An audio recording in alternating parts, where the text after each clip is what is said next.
Doli sakamtela wawali kumando gomsi dong kolindong mini tubab kenyana kolong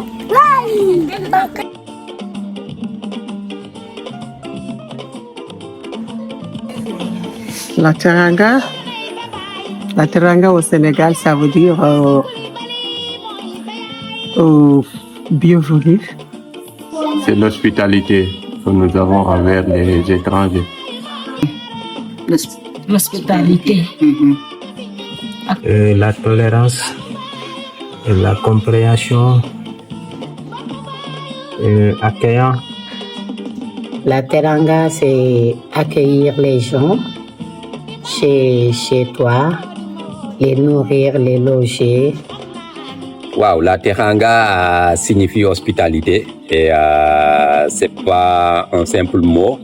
C'est aujourd'hui notre comment vivre ensemble. Aujourd'hui, la teranga, c'est l'hospitalité, c'est le partage, c'est l'entraide, c'est l'amour de son prochain, quelle que soit la différence culturelle, la différence religieuse, la différence ethnique. On apprend à s'accepter, à s'entraider les uns et les autres. Et on ouvre aussi nos portes à toute personne qui arrive d'horizons divers. Materanga, c'est l'association de deux mots. Le premier, la maternité, qui est notre fil rouge sur ce projet. Tout d'abord parce que Génération Solidaire nous a proposé cet agrandissement, et ensuite parce que nous avons décidé de mettre en lumière le métier de sage-femme, en co-créant nos ateliers de prévention avec l'ESFAN, et en vous présentant ce documentaire. Le deuxième mot, c'est la teranga.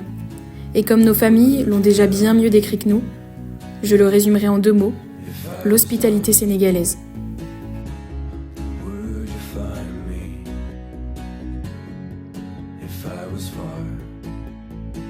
Bon, c'est Maman Gassa, Madame Faye. J'habite à Diofior, dans la localité du district sanitaire de Diofior. Et actuellement, je suis sage-femme au poste de santé de Fimela. Parce que c'était l'année dernière, lorsque je reprenais tout juste, j'étais en congé maternel, je reprenais tout juste. Il y a Yahya qui était venu ici avec l'association M-Toto. Je lui ai montré ma salle en lui disant que ici, c'est tout serré. Et on nous demande tout le temps de construire une autre salle pour les consultations. Parce qu'ici, il y a beaucoup de jeunes qui sont en état de grossesse et qui ne veulent pas venir faufiler avec les femmes. Parce qu'il y a le bruit qui est là. Il y a les gens qui se demandent, celle-là, qu'est-ce qu'elle fait ici? Pour éviter ça, on avait demandé l'extension de la salle, mais aussi pour le faire de la planification familiale pour éviter les grossesses non désirées, c'est-à-dire les avortements. Chez nous, d'habitude, on dit avortement, les fausses couches, les avortements provoqués. Pour éviter tout ça, avec cette extension, je crois qu'on va aider beaucoup de jeunes à faire la planification familiale, à venir s'exprimer leurs besoins. Ici, on donne on fait la planification familiale. Et en disant la planification familiale, il y a aussi la contraception d'urgence. Pour ça, il faut toujours expliquer les jeunes. Parce qu'auparavant, on allait dans les lycées, dans le CM, au niveau du siège des éclaireurs, pour faire des activités de sensibilisation. Et ça sera plus facile pour nous de faire notre boulot avec cette extension.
C'est pas des études faciles, c'est souvent compliqué. Enfin, on alterne beaucoup de stages, de cours, tout ça.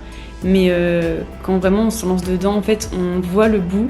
Et comme c'est pas des études qui sont, c'est juste assez, c'est long, mais ça reste raisonnable. C'est 4-5 ans.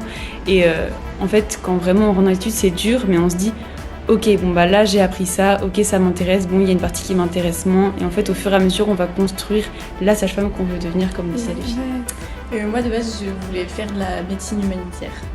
Et j'avais plus pour projet perso, enfin j'avais, je sais pas, je chantais en moi que je voulais faire quelque chose avec les femmes, la cause féminine, le féminisme et tout.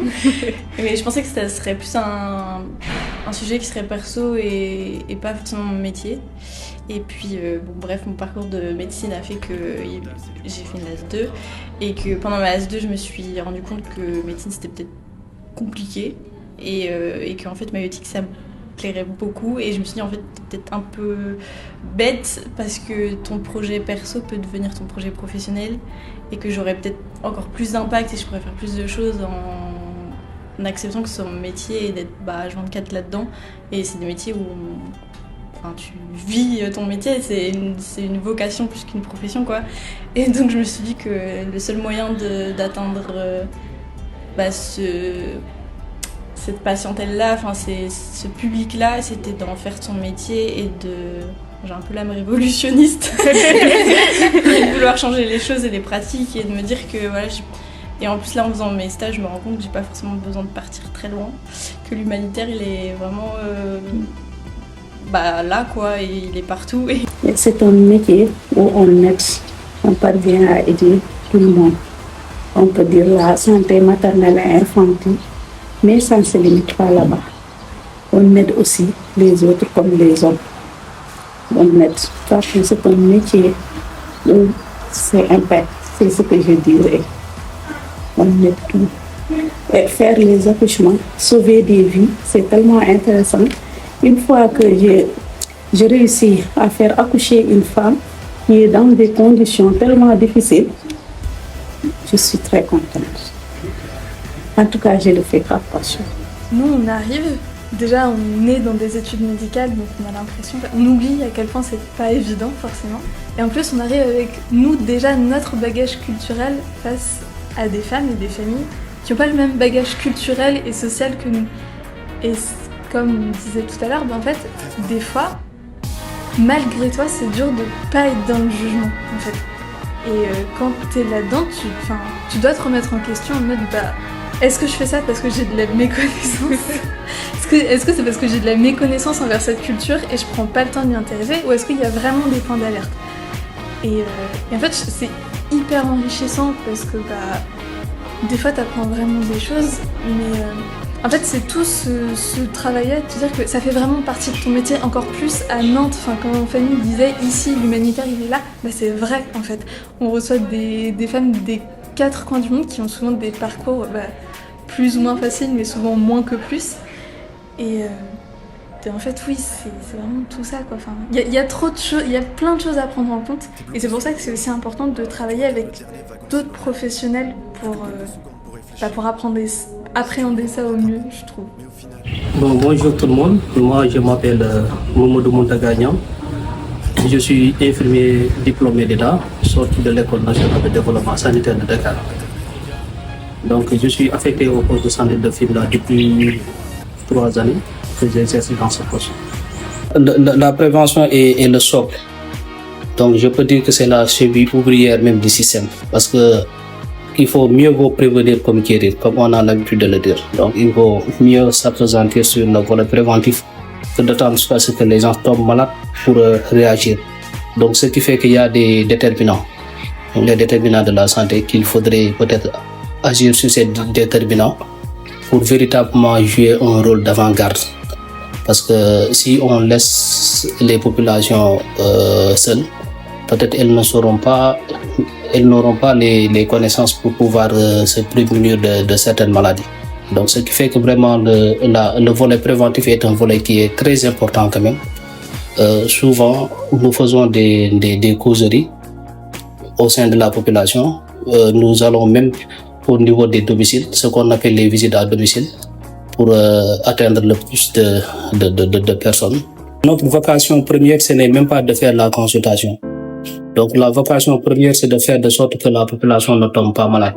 Donc c'est ça l'intérêt des soins de santé primaire, c'est de faire des activités de stratégie avancées ou bien des activités de stratégie fixes déplacées pour sensibiliser la population. Les sensibiliser dans le sens à adopter des comportements qui vont les permettre à ne pas contracter la maladie. Donc, bon, les difficultés, elles sont énormes. Parce que comme vous le savez, nous sommes dans un pays, comme on a l'habitude de dire, un pays en voie de développement, pour ne pas dire des pays pauvres. Donc, ce qui fait que dans les structures, il n'y a que des personnels qui sont communautaires, qui gèrent avec nous les activités quotidiennes. Donc, le personnel étatique ne sont que deux, la sage-femme et moi. Donc, tout le reste du personnel est géré par le poste de santé. Donc, ce qui fait que financièrement, souvent, on a des difficultés quand même pour honorer les engagements à la fin du mois. Donc, ça, c'est une difficulté qui est là. L'autre difficulté est liée par rapport à la gestion de la logistique roulante. Parce que nous avons une ambulance qui n'est pas, certes, une ambulance neuve, mais quand même qui nous sert de moyen de transport pour évacuer les malades au niveau du centre de santé de Diofior au cas où nous jugeons que l'état du patient demande à ce qu'on les réfère à un niveau supérieur. Maintenant, le problème qui se pose, c'est par rapport à la gestion de cette logistique. Cette gestion est liée par rapport surtout à l'achat du carburant, à l'entretien et à tous ces aspects qui sont afférents pour que l'ambulance soit dans un état qui puisse la permettre de faire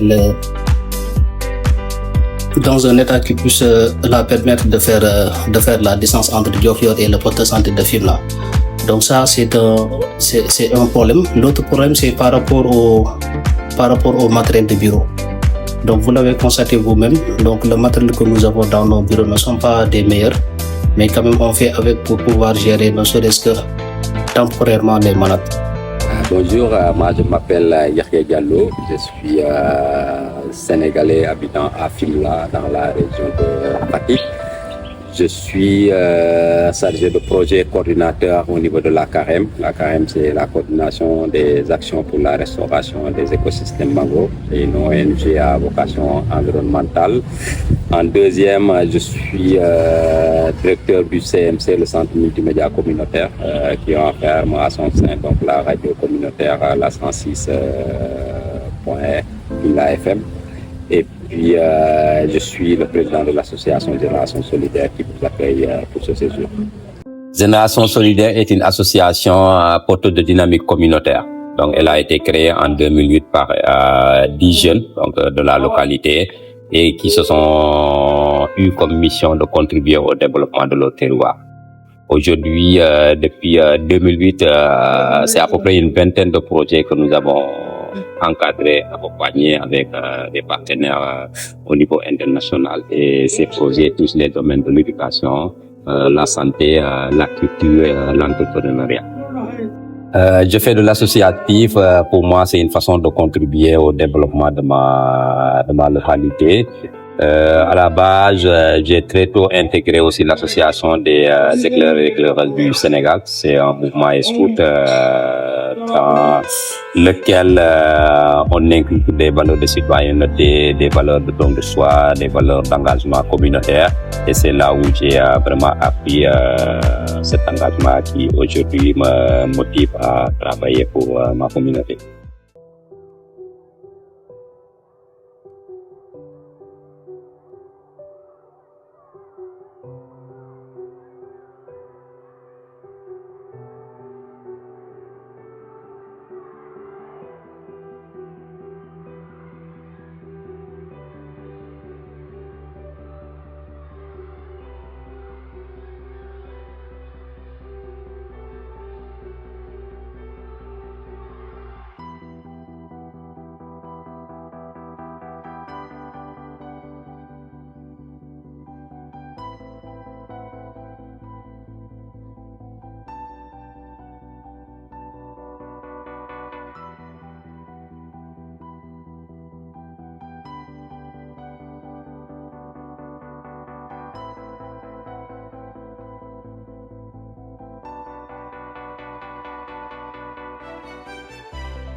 Nous sommes hospitaliers.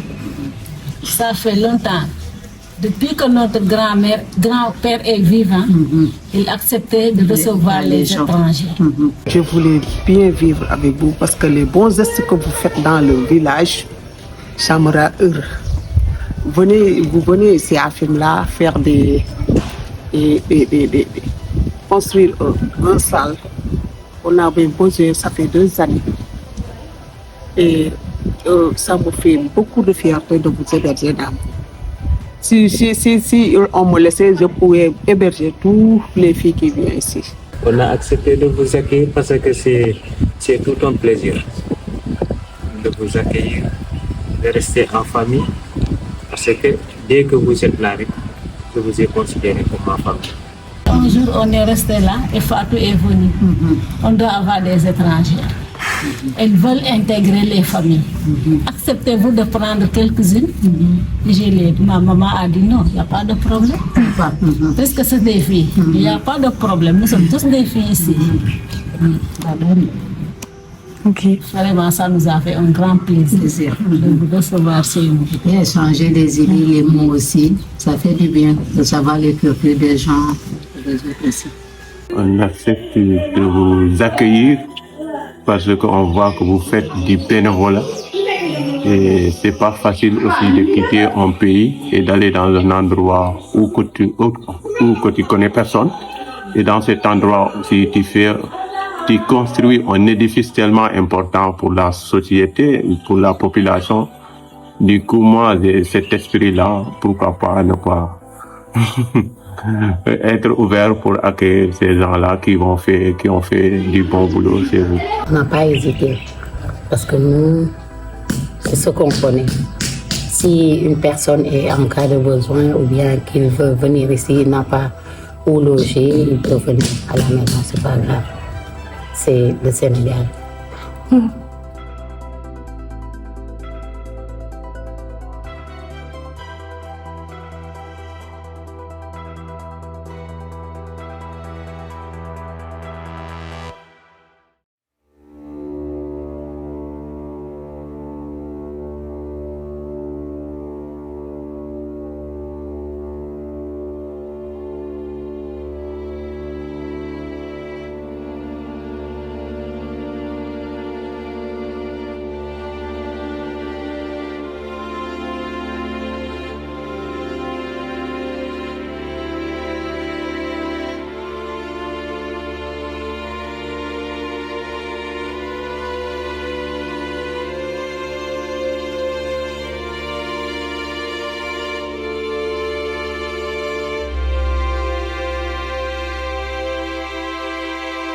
Vous avez déjà vécu ce genre de moments? Ces moments où on se pose des questions, ces moments où on se demande si ce qu'on fait a encore du sens. L'impression que par habitude, par peur, par sécurité, on fait les choses d'une certaine façon sans y réfléchir. Le regard s'y habitue, cette routine devient notre réalité. Vous avez déjà vécu ce genre de moment? Alors qu'est-ce qu'on fait? On abandonne, on arrête tout? On passe à autre chose? Qu'est-ce qu'on fait? Un énorme merci. Vraiment, vous remercier beaucoup. Merci. Merci beaucoup. Merci. Vous remerciez. Merci. Vous remercier d'avoir cru à ce projet. Merci. D'abord, merci. Merci.